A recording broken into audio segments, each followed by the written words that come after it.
Hey Bayside, Wesley from Bayside Davis, and I'm so glad to be with you today to encourage you in the scriptures. The Bible tells an honest story.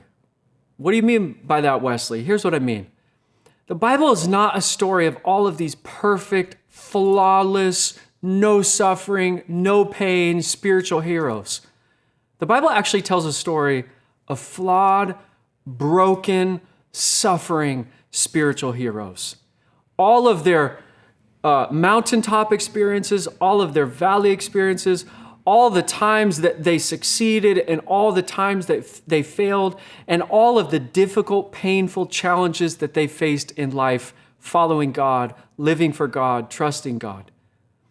And that's a really important biblical idea, framework to remember as you're following Jesus.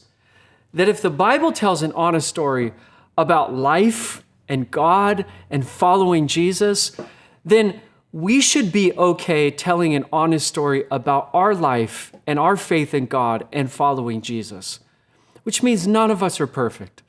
We all have flaws and failures. We all have pain and challenges. We all face some really dark moments of human suffering. And one of the things that I think about around this idea that the Bible tells an honest story is that when Jesus was dealing with deep pain, notice that Jesus did not do a few things. Number one, Jesus did not put a positive spin on his suffering. That's really important. Number two, Jesus did not minimize his suffering.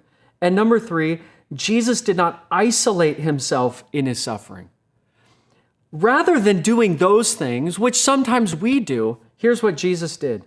As he was on the cross, in Matthew 27, verse 46, he said, my God, why have you forsaken me?" Those are some of the most honest words in human history. God the Son on the cross, bearing the pain and suffering of human sin as the sacrifice, the once for all sacrifice for sin, the Lamb of God who takes away the sins of the world. He says, my God, why have you forsaken me?" This gives us a permission to do three things: to be honest about our suffering and not to always feel like we have to put a positive spin on it, to not minimize our suffering. Hard things are hard. When Jesus went through something hard, he said it. He communicated it. He was honest about it.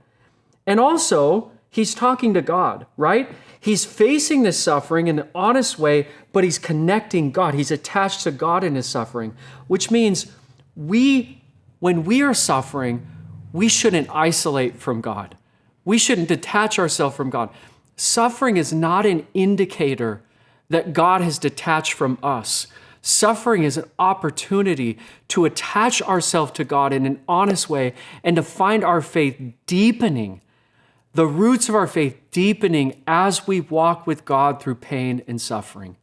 My encouragement for us is to be honest about your life as a human, because God intersects in redemptive and beautiful and relational ways as we honestly follow him in our pain and suffering. And then to know that whenever you're facing a really hard moment in life, that is the time not to say, God, I am hitting the eject button, you must not love me. But no, rather do what Jesus did. My God, attach yourself to God in pain and suffering. He's with you, he loves you, he's for you, and he is present, walking with you through every part of your journey of pain. Hope you have an amazing day. So much love to you.